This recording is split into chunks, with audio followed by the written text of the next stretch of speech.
Simply Bitter here, and Into the Void episode 3 podcast. Let's go. So, in this episode, I'm gonna talk about Amphibia. Woo! I just binged the whole thing over the span of like 2-ish weeks.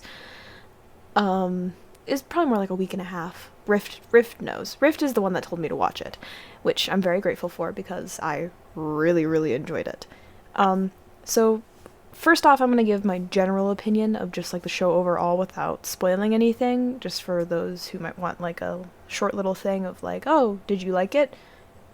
Yes, the answer is yes. I really liked this show. Like, way more than I thought I would.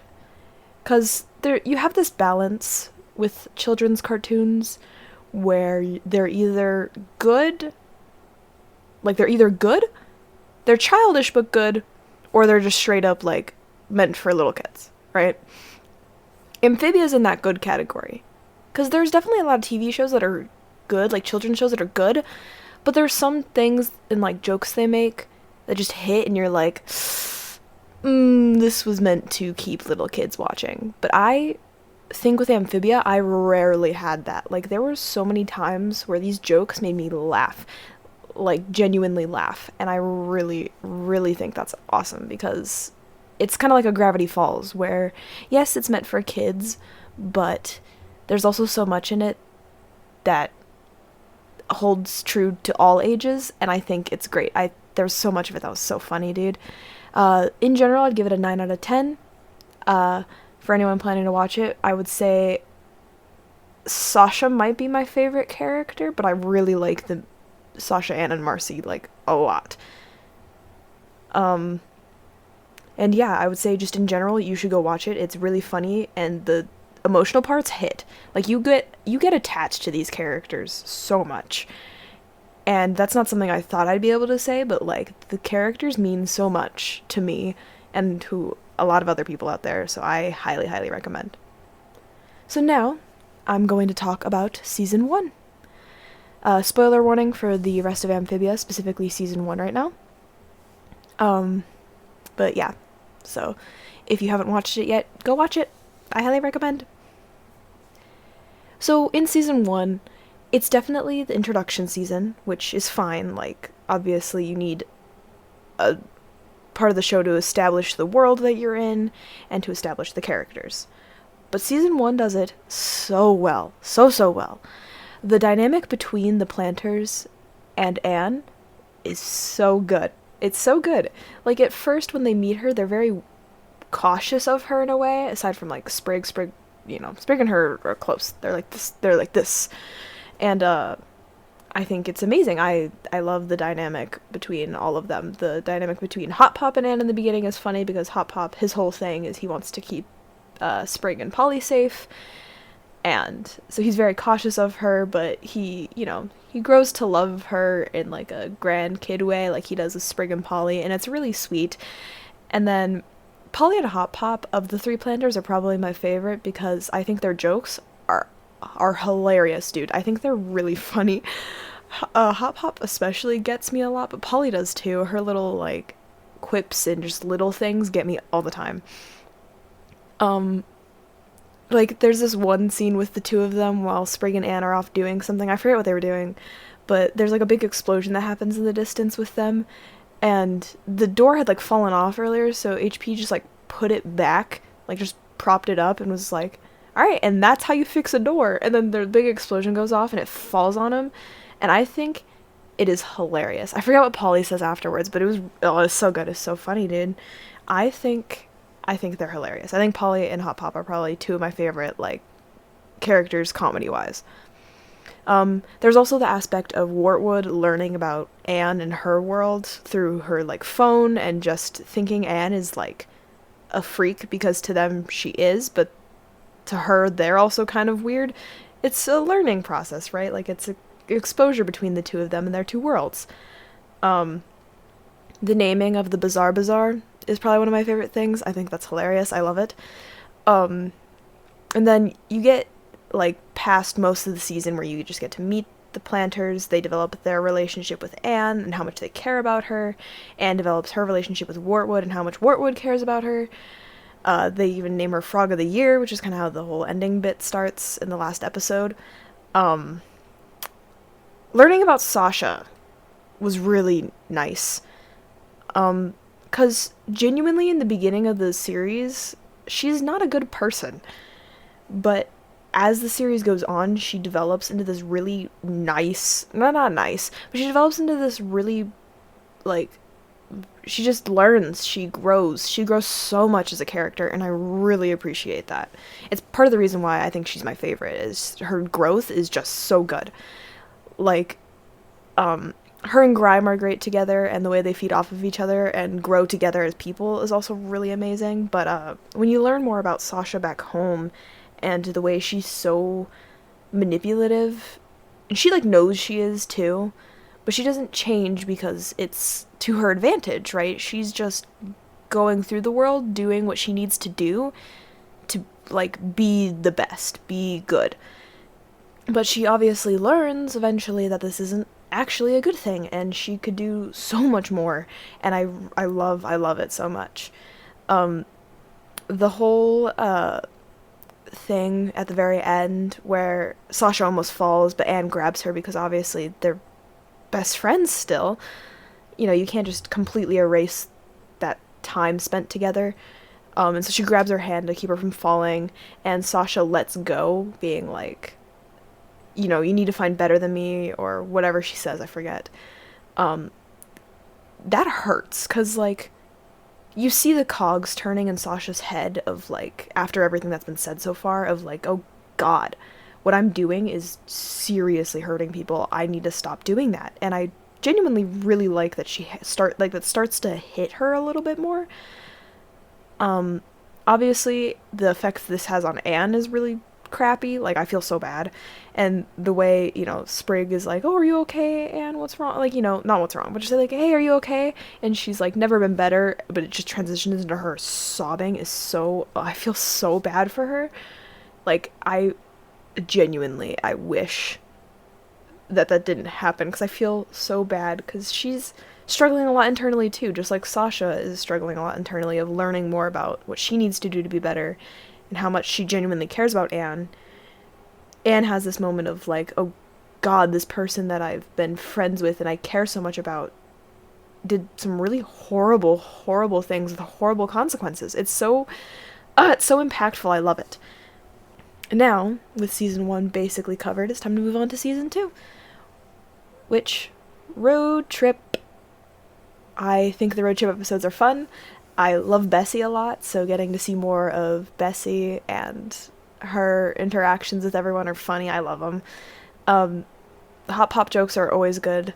I think they're, like, you know, his dynamic, and then the whole Quarrels pass, or like Quarrels Quarry, I think is what it was, where Polly and Sprig have been arguing. Like, I don't have a sibling dynamic like that, so I think, you know, them kind of growing and doing better and stuff is really sweet, all that. And then we finally get to Newtopia, right? Newtopia? I don't know how to say it.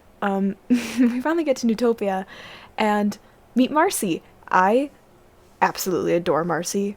I think what you learn that she does later on definitely sucks, but I think genuinely she's just so good. I love her. She's hilarious, and she's so smart, which I love, because she's also a klutz, and I'm a klutz, and she's a geek, and I'm a geek. Creatures and Caverns, Dungeons and Dragons, I'm a D&D person. I play Dungeons and Dragons, so the fact that she does her own thing in their world, and the references to that, the references to all the video games and anime and stuff she watches, I love it. I love it. I love it. I love it. And her being clumsy but, like, super smart is really funny to me, because I wouldn't call myself super smart, but I'm definitely a klutz. Like, I ran into a wall today. And then there's Andreas, right, where, like, in this part of the season, you don't know yet what he's going to do, so he's okay. He's funny in the beginning, like, his dynamic with Marcy's really nice, which you can see holds true to the end. Like, their dynamic was always really nice. His whole thing gets explained later, but yeah. I never really trusted him. Like, I remember seeing him. They gave hints, though, of very much, like, be wary. And then, you know, he he's interesting. He's an interesting character. 𝕋𝕨𝕚, though, so cool. I love its design. I love the people. I love the whole thing with Anne and Marcy. Like, Anne feeling dumb because Marcy is so smart is so... That's such a relatable thing, I feel. Especially, like, in my case, I relate it to more the fact that I took, like, honors classes in middle school, so all these people that are super smart were around me, and I was, like, immersed into that world for, like, all of middle school and part of my freshman year. And then sophomore year hit, and I realized just how much smarter these people felt than me. And so I understand that feeling of, like, oh my god, I'm not smart at all after... Because, like, Anne had this whole thing for the first season where she was, you know, she was someone they'd look to, this Planters would look to. And she would help them solve their problems. She was a problem solver. She would do things. Like, that was her thing. She was helpful. Like, she's always been helpful, but I can assume it made her feel smart. And then to have Marcy back and be like, oh, yeah, I'm not nearly as smart as this person I really care about. I know how that feels, and it hits. It hurts. So their whole growth and Marcy being like, oh, but I'm so jealous of this. Like, everyone has the things they're good at, and everyone has the things that they're not good at, and that's okay. It doesn't make you a bad person to not be smart. Like, you're still a good person, you know? That episode was good. Sasha and Grime in this season, hilarious. Grime being like crusty gamer boy, he has that crusty gamer boy energy, watching TV shows and being like all gross. I thought it was funny. Like, I think Sasha being the one to be like, oh, come on, get up, you know, let's do things, and then him being like, I think you're just using this to escape what happened with you and Anne. That was funny. Okay, it was funny. And then there, you know, you have the Halloween episode this season. I love a good themed episode. They're pretty fun. Yunan and Olivia, my gay newts, when I first saw them start interacting, mwah, chef's kiss, I love them. Because Yunan's funny. Her little thing, I think, got a little bit old to me. That was, like, the one thing I was like, okay, thank you for the gag. Yep. Because it's so long, which I guess is the point. It's supposed to be, like, this whole tedious thing is stupid. And then you have, Ivy and Sprig in this season, too. And last season as well. I think Ivy and Sprig are very cute together. Like, they have such that child, like, innocent wonder thing going on, and I love it. Maddie, who's introduced in season 1, I love her. All the, like, townies and stuff are very cool. I appreciate them. And then you have the temples in the later half of the season, right? Where they go visit the first temple, which Marcy's really good at, and then you have the whole chess thing, and I feel so bad because you have the thing with Hot Pop, right?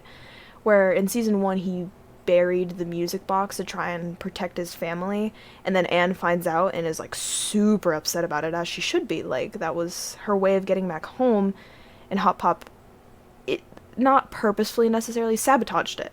So obviously she's super upset, and so they're trying to work this out, and you get to this first temple, and Marcy does her thing of being super smart and really good at the, like, chess, whatever it was called in their world. And then they have to work out their whole thing, and the way, you know, they argue, but they get past it, I appreciate a lot. And then you have Anne doing really well in the second one, getting the stone charged up, and then you have the meeting at the third one with Sasha. So the return of Sasha and the whole trio getting to meet up with each other finally after it had just been like Anne and Sasha and Anne and Marcy. You finally get to see the three of them, and you can see how much they care about each other. I really do adore it. And then you have Sasha easily getting through that third temple as they, you know, represent the 3 gems. It's, you know, symbolism.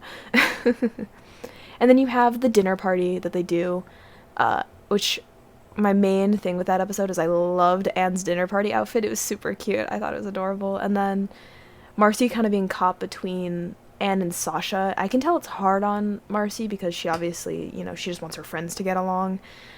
But then, you know that growth-wise, Sasha and Anne need to work this out in a way. Like, it's a whole thing. And then you have Battle of the Bands. I loved that episode, okay? Because you can see, again, it's the growth with Sasha that I love to see, where she starts realizing how much she needs to, like, get past whatever she's been doing. She needs to get through the whole, like, I need to be in control thing, which I completely understand, because I definitely have those little bits in me of being, like, needing to be in control, and if someone's not doing something your way when you think it's the best way, it's, like, very hard for your brain to process. Like, I completely understand that. I've done that before. And of course, it's not a good thing that I've done it before, but, like, I completely empathize, or sympathize, whatever the word is, with her dilemma there. But the growth she has of learning not everything has to be perfect her way, and sometimes things are perfectly fine other ways, I think that is amazing. I appreciate the growth, and her being like, my friend's happiness is more important than my perfectionism. Really nice. So good.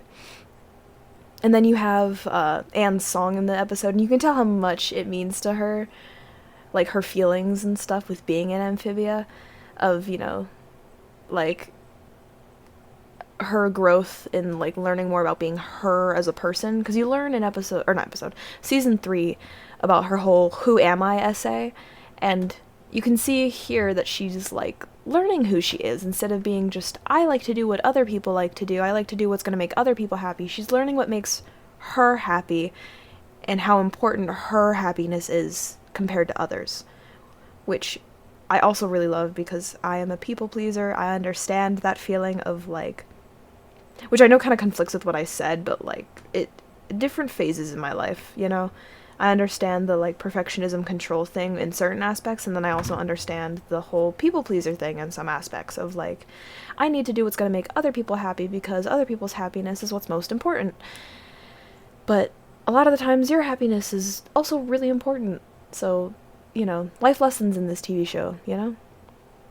And then the last episode, True Colors, dude, Sasha betraying the group made my heart hurt, because I really didn't want that to happen. I could see in my heart that it was going to, like, Sasha's whole, I just need to get along with them enough so they bring us to King Andreas and then we do our thing, like, it was upsetting, but I knew it was going to happen. I just am proud of the growth, because when Sasha and Grime learn what the music box actually means with Andreas, they realize, oh my god, we cannot let them give it back to Andreas.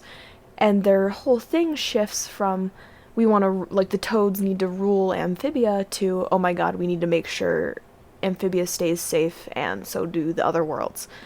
And I think that's really nice. Anne's anime power-up in the end, so good. The fight between Sasha and Anne was, hurt a little bit.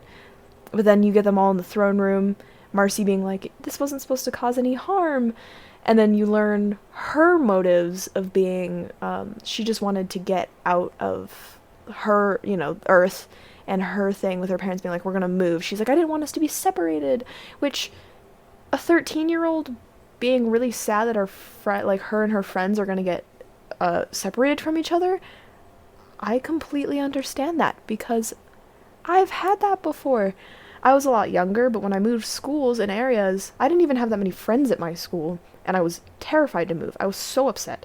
And so seeing her be so upset that she would try something like this, yeah, it makes sense. Like, it's not necessarily like she thought it was going to work as well as it did either. So yeah, the portal opening, Anne and the planters going through, Marcy getting stabbed. Marcy getting stabbed was painful, and my friend Rift, who was the one that wanted me to watch this show, made a joke when I first started the episode that I will put up on screen here. Uncalled for. Uncalled for. I did not need to hear that. It was so rude. So rude. But seeing the planters and Anne get back to Earth, and Anne being like, oh my god, we're here, and the planters being like, oh, what? Where are we? What is this? There's so much. Because being put on a freeway as your first experience to Earth is definitely a lot. But Marcy being stabbed made me tear up a little bit. I was so upset. I was like, oh, you're kidding. You're kidding! But that's basically the end of season 2, so now to move on to season 3. First things first, I love Anne's parents. They're so good. I love them. They're so sweet. And the way they just, like, accept the planters after Anne explains everything is my favorite. Like, they don't say, like, like, obviously they're like, oh, we need to bring them to the authorities, but once Anne explains how much they mean to her and how much she just wants to keep them safe, they just go, okay, we'll help you. And I love it. Also, the original Domino, super cute. I love cats. Gotta give points to the cat. Frog Robot sucks. He's stupid. We don't like him. And then you also have the disguises and the planters starting to learn more about Earth, like modern day Earth. It was really funny. The whole Anne being like, let me throw you into the deep end at the malls. It was great. Their disguises were good. Hop Hop's stupid nose. And then you have the episode with Frobo and the robot ladies. I forget their names, but they're very cool, and I love them dearly. And then Frobo, I've yet to mention him yet, but I was a little suspicious of him at first, but him and Polly's interactions are super sweet. I love Polly. Polly's jokes always make me laugh, so her and Frobo interacting is always great. And then they finally, later on in this season, they finally kill the robot that was chasing them from Andreas, which was really nice. Anne's mom being a badass. Let's go. And then you have Mr. X, which RuPaul is what he looks like. I'm sorry, not sorry. When I first saw him, that is what I thought that was like. RuPaul? Hello? I don't know what else to tell you. But yeah. Oh, and then you also have the museum curator lady, Jan. She's very nice. Gotta love her. And then you have the Terry, introduction of Terry, who's voiced by, I forget what her last name is, but Katie. She voices Sadie in Steven Universe, and I recognized her voice, like, immediately. I was like, where have I heard her from? From Steven Universe. The other scientist lady was bad, though, because she tried to cut open the planters. Not good. We don't kill already alive things in the name of science. That's not very nice. And then you have the Christmas episode. Rebecca Sugar in the Christmas episode. At first I was like, oh my god, this is so sweet. And then the second time she appears and she starts singing, that was funny. And also, yay to Marcy not being dead, because we finally learn where she's been and how he healed her. Andreas healed her, which is good. I'm glad she's not dead. But then her being taken over by the Corps, not my favorite. And then finally we get back to Amphibia after the Christmas episode, and you have the whole thing with like Terry, Jan, the robot ladies, and other people helping them get back, the planners and Anne, that is. And Anne saying goodbye to her parents is really sweet, because, you know, she just got back and she doesn't want to say goodbye, but she has to, and it's so nice. Sasha and Anne working together and finally trying to like get over their stuff was really, really good.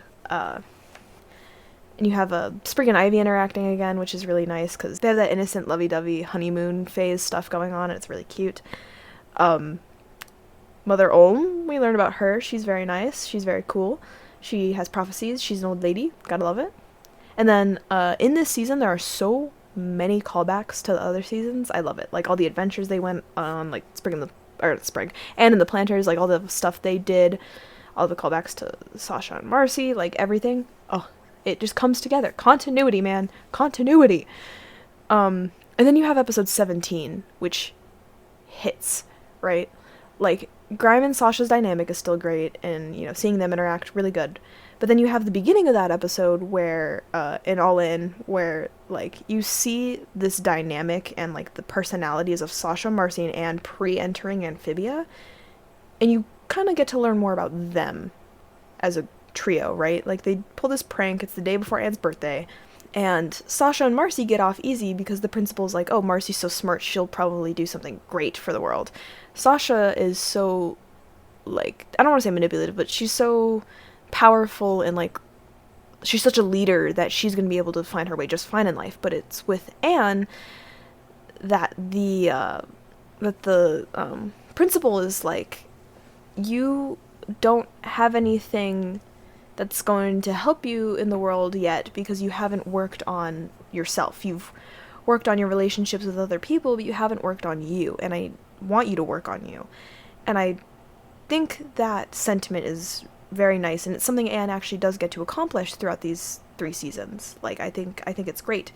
And then you also have this contrast between Sasha and Marcy, and by the end of the series, you see their growth, right? Like, Sasha went from being manipulative, do what I say, leader to a leader, but a good one.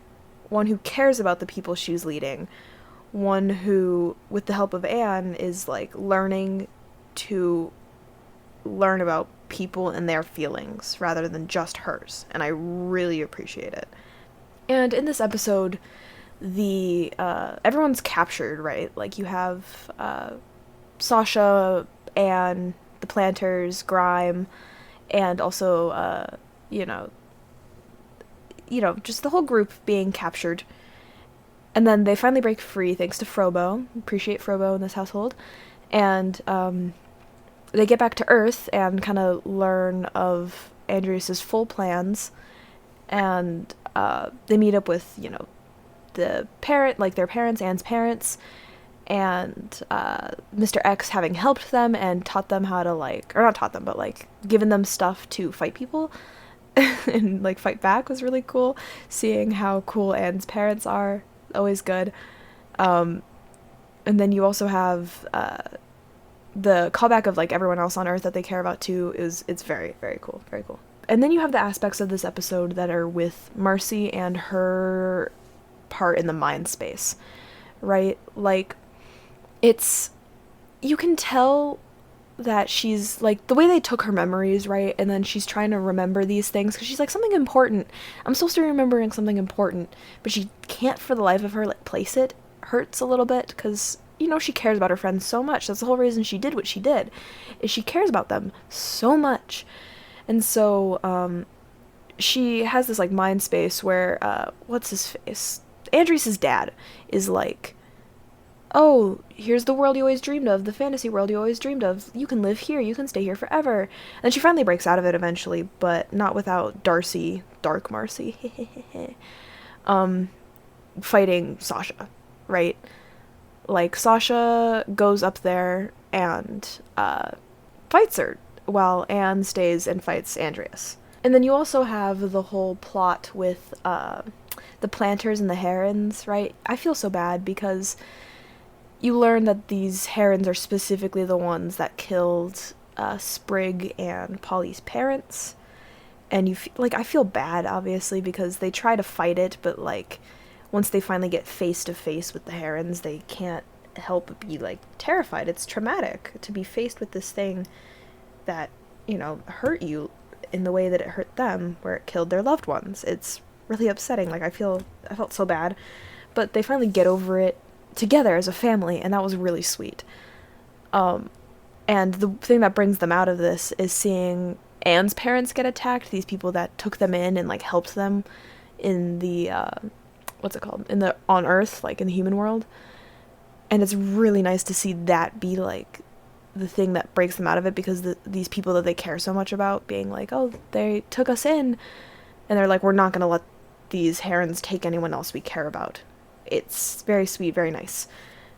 And then finally you have Sasha and 𝕋𝕚 going to fight Darcy, and then Anne staying to fight Andreas.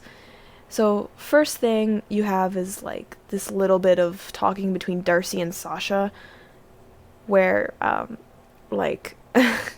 you just have this whole conversation between them really hurts, because Sasha has changed, right? Sasha genuinely cares.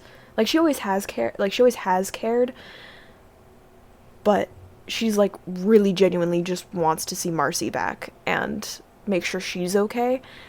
And so, you have this whole conversation, whatever, and then you also have Andreas being I demand a rematch with Anne, and Anne using her powers, which, super cool, by the way. The animation in this episode, also, so good. The animation in a lot of the series, so good. Spectacular. And then you have 𝕋𝕚's arm getting cut off, which made me gasp. I was so upset. I was no! 𝕋𝕚! I was very upset. But then you have, and also the fact that he saved Sasha with that. It just shows their dynamic so well, and I love it. I love it. And then, it keeps flashing back between the Darcy fight and the Andreas fight, and so you have, you know, Andreas and Anne continuing to go, like, at it. And there's obviously the K-pop song that starts playing that I love, because it's kind of a callback to earlier in the episode with the prank that they pulled. And then she powers up again, she attacks Andreas more and more, and almost gets him down, but doesn't. And then you get cut back to the Darcy-Sasha fight, where Sasha finally manages to cut off the connection to the core. And then you get flashback to, like, Marcy's thing, where she, you know, she's like, she kind of has that realization and thing in her head where she's like, they won't always like what I like, and that's okay. And she finally comes back to the, like, reality, I guess you could say.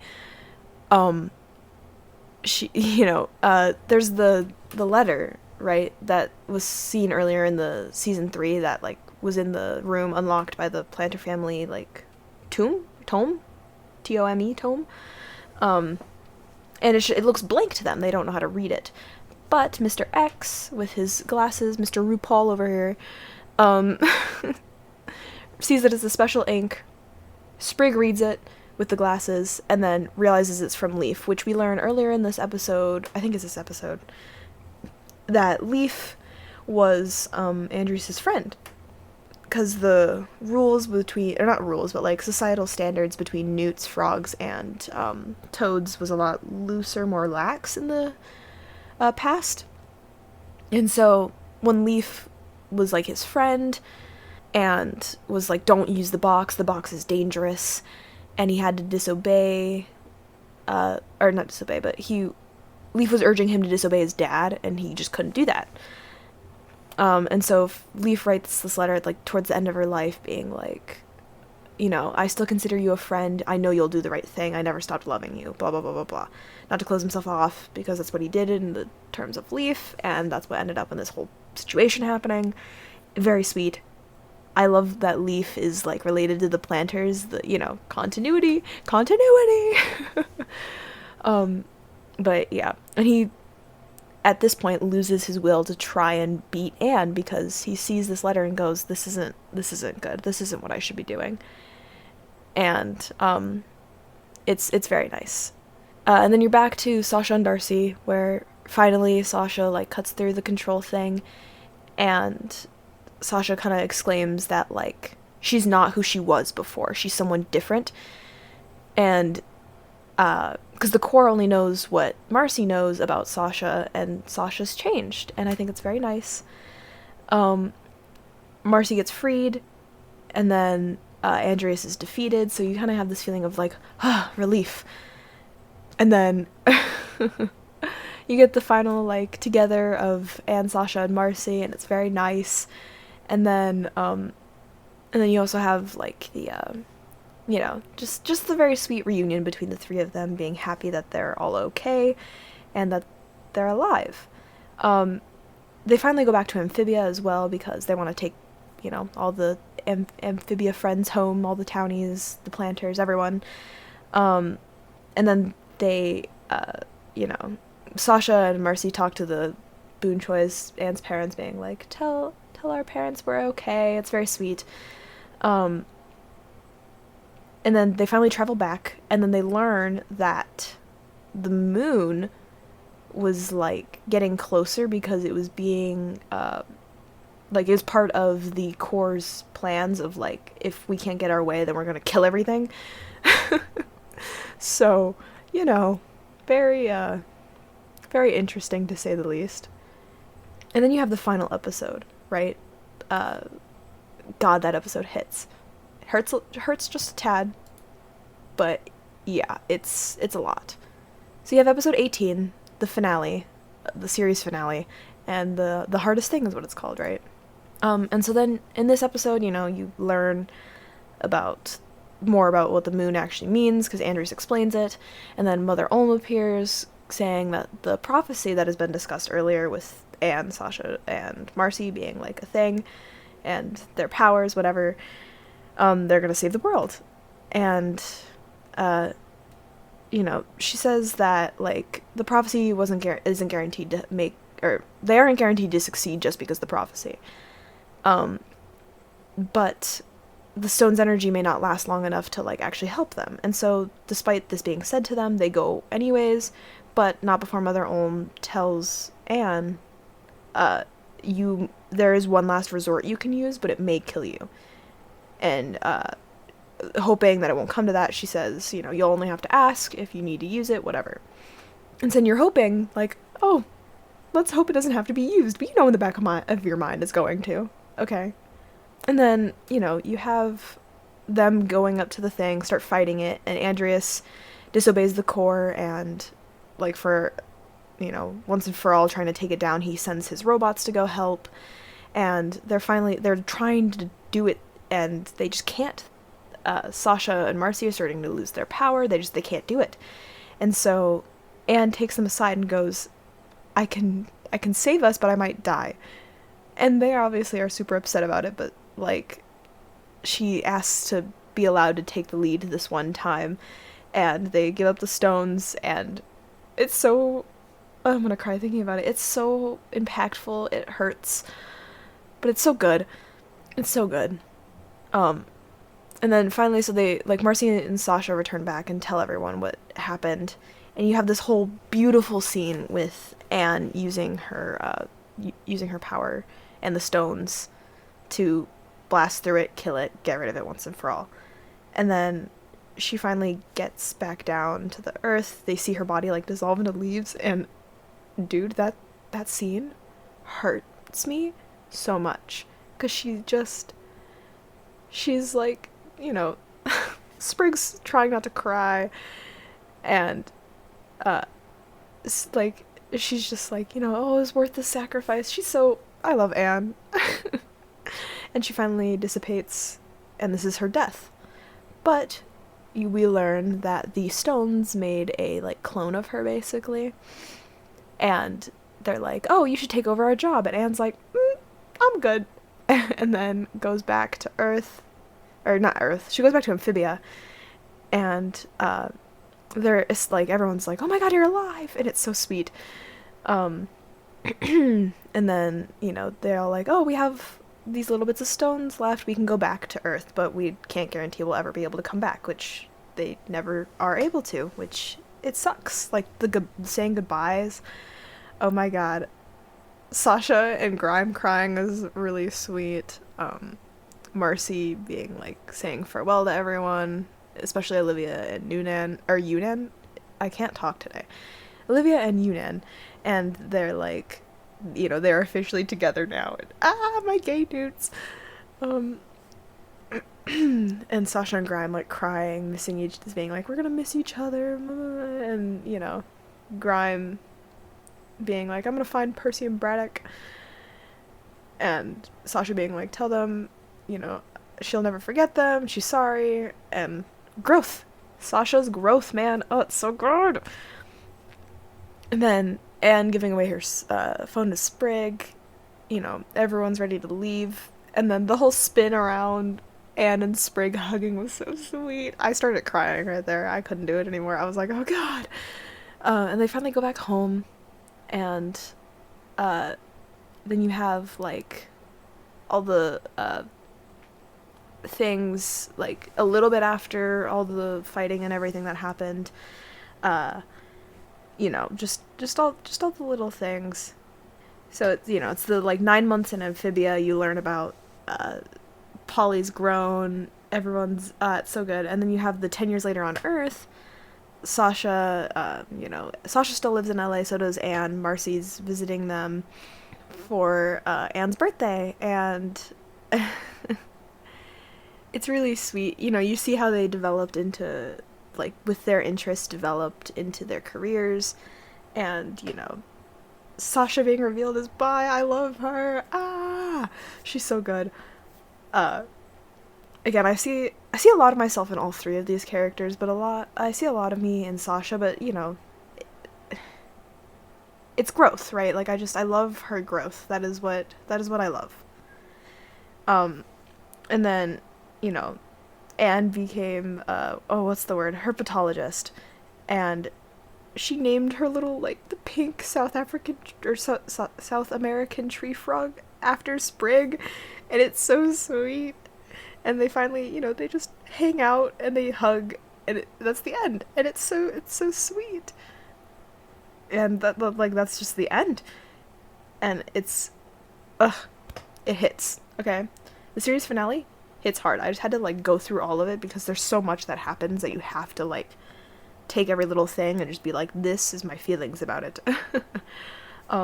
So overall, I think Sasha has to be my favorite, but I genuinely love everyone, like all the main characters. I love Grime, I love the Planters, I love Hot Pop, I love Bessie. Bessie's great. And just it all in all, such a good series. I heavily, highly recommend to anyone who wants like a good feel good, right? Like it feels good at the end. Like it's a little, you're sad because they never are able to go back, but you also know like that's fine. They improved the way they needed to, and it's just there's so many funny moments in this series too that it's so worth a watch to anyone out there who hasn't seen it yet and who listened to this and listened to me spoil the whole thing. It's worth a watch. It's so good. So all in all, this has been Into the Void about Amphibia, where I just talk into the void about something I watched or like. Thank you all for listening, if you have listened to the whole 40-minute recording. And you all are awesome. Please go watch Amphibia if you haven't. And I will be talking to y'all later. Simply Bitter out.